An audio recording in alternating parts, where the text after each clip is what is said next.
देश की सबसे बड़ी asset management company SBI mutual fund ने अपना नया फंड लॉन्च किया है। इस एनएफओ का नाम है SBI CRISIL आईबीएक्स SDL June 2034 index fund. क्या कुछ की फीचर्स हैं इसके, अभिषेक जी से समझेंगे और उसके बाद जितेंद्र सर से समझेंगे कि क्या आपको इस एनएफओ के लिए ऑप्ट करना चाहिए या नहीं करना चाहिए, एनएफओ काम कैसे करता है। बिल्कुल सही बताया दिव्या। देश की number 1 AMC SBI mutual fund house ये डेट इंडेक्स फंड एक लेकर आई है, जिसका नाम आपने बताया SBI CRISIL IBX SDL June 2034 index fund.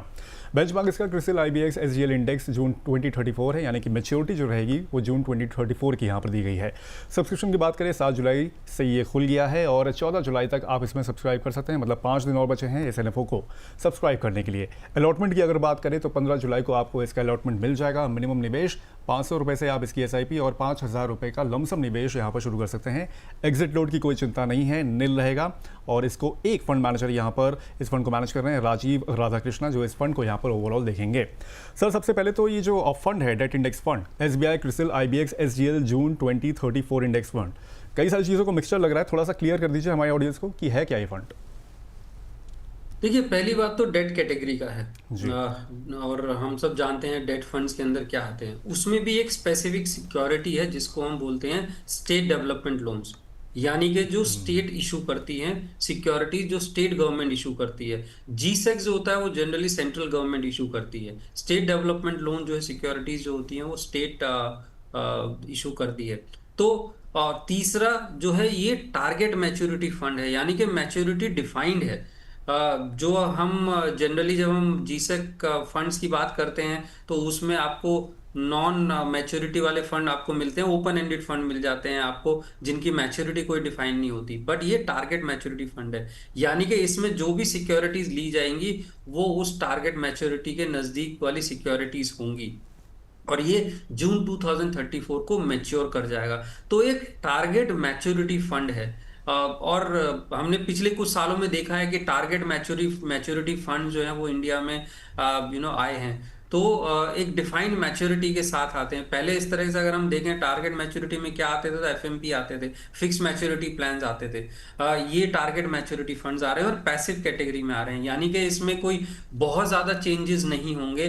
जो इंडेक्स के अंदर सिक्योरिटीज हैं वही सिक्योरिटीज आपको फंड के अंदर दिखाई देंगी और उसी कॉन्स्टिट्यूएंट में दिखाई देंगी। ठीक है सर, अगर रिस्क की बात करें, किस तरीके के रिस्क इससे जुड़े हुए हो सकते हैं जो एक बार निवेशकों को समझ लेना चाहिए। देखिए, स्टेट डेवलपमेंट लोन्स हैं, स्टेट सिक्योरिटीज हैं, उनके अपने रिस्क फैक्टर जुड़े होते हैं।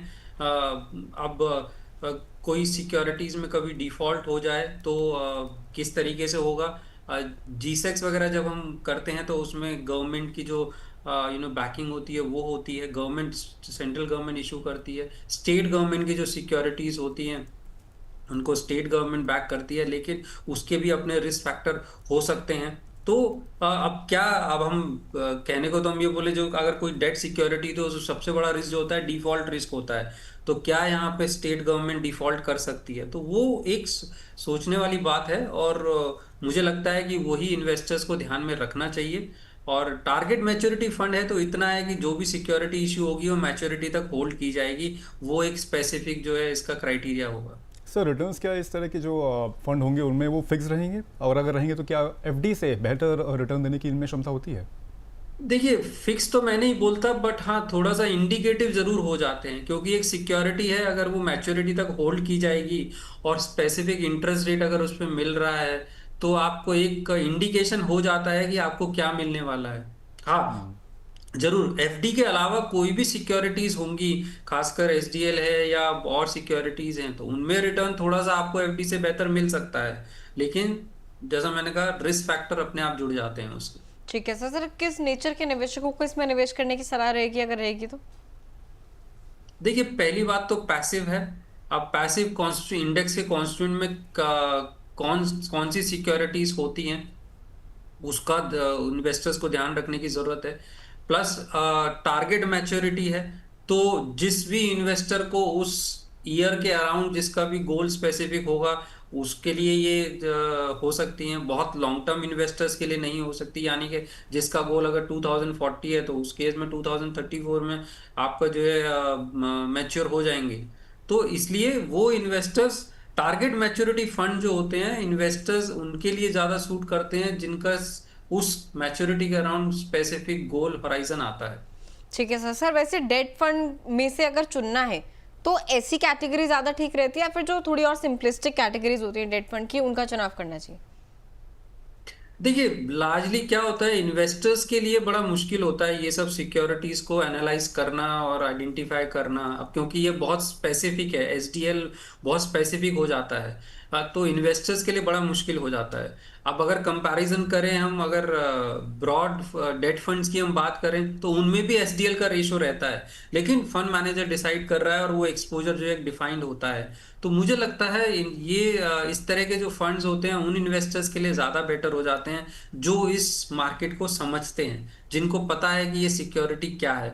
लेकिन वो इन्वेस्टर्स जिनको डेट मार्केट का कोई नॉलेज नहीं है, अनअवेयर हैं वो इस डेट मार्केट से, और उनको नहीं पता है ये सिक्योरिटीज किस तरीके से वर्क करती हैं, क्या होती है, मुझे लगता है उनके लिए वो जो ब्रॉड डेट फंड्स होते हैं आपके वो ज़्यादा बेटर हो जाते हैं। कॉर्पोरेट बॉन्ड फंड्स कैटेगरीज हैं, आपके जीसेक कैटेगरीज हैं, तो वो कैटेगरीज आपकी बेटर हो जाती हैं। अब टारगेट मैच्योरिटी फंड्स आपकी जीसेक के अंडर में भी होते हैं। अब जीसेक समझना थोड़ा ज़्यादा आसान है, गवर्नमेंट सिक्योरिटी, वहीं पे एसडीएल को समझना थोड़ा मुश्किल हो जाता है इन्वेस्टर्स के लिए। तो इसलिए वो इन्वेस्टर्स जो समझते हैं मुझे लगता है कि इस तरह के फंड्स उनके लिए ज़्यादा ठीक होते हैं।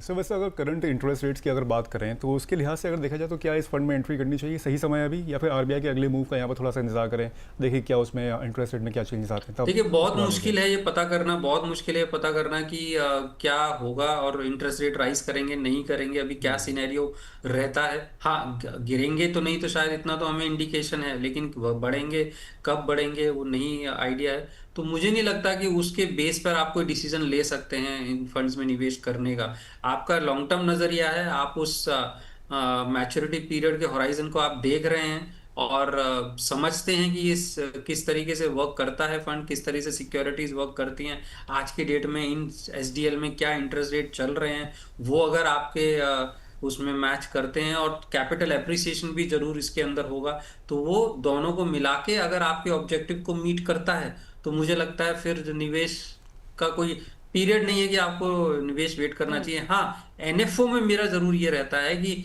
एनएफओ कोई भी आता है वो क्या स्पेसिफिक लेके आ रहा है मार्केट से अलग, या कुछ ऐसा जो आपके पोर्टफोलियो में नहीं है, वो इन्वेस्टर्स को जरूर देखना चाहिए। ठीक है। जनरली तो हम यही राय देते हैं कि एक टाइम एंड टेस्टेड फंड्स है जिसका एक ट्रैक रिकॉर्ड है उसमें निवेश करना चाहिए। तो एनएफओ में जरूर ध्यान रखना चाहिए कि आपके पोर्टफोलियो में क्या ऑब्जेक्टिव को मीट कर रहा है। ठीक है, चलिए समय बहुत कम है लेकिन कुछ चीजें जो फटाफट से कवर करनी है। सर एक हमारे प्राइम मेंबर हैं, आरके नाम है इनका, सवाल लेना जरूरी है क्योंकि प्राइम मेंबर है हमारे। कह रहे हैं मुझे चाइल्ड के मेडिकल एजुकेशन के लिए फंड बनाना है, अभी मेरे बच्चे की 4 साल की है, कौन से फंड में कितनी की एसआईपी कर सकता हूँ? सर अगर आप कैटेगरी इनको फटाफट से बता दें क्विक आंसर में।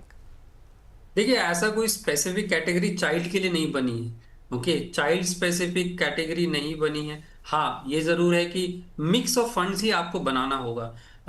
कितना आपको जरूरत है, कितने की एसआईपी करेंगे। मान लीजिए आप 5,000 की एसआईपी करते हैं तो आप 2,500 की दो आप कैटेगरीज में निवेश कर सकते हैं। अब कैटेगरी चुनना बड़ा मुश्किल है तो मल्टी, अगर आप वो डाइवर्सिफिकेशन नहीं करते तो मल्टी एसेट फंड्स या फिर मल्टी कैप फंड्स वो कैटेगरीज बेहतर हो जाती हैं। तो इसलिए कहना कि ये कैटेगरी में आप निवेश कर लीजिए और आपका चाइल्ड का गोल मीट हो जाएगा बड़ा मुश्किल होता है। मुझे लगता है कि बहुत कुछ निर्भर करता है, अगर आपका कहीं और निवेश नहीं है और केवल चाइल्ड स्पेसिफिक देख रहे हैं और गोल आपका ऑलरेडी 4 साल है, लॉन्ग टर्म गोल आपका हो जाएगा, तो मुझे लगता है मल्टी जो कैटेगरीज हैं वो अच्छी हो सकती है।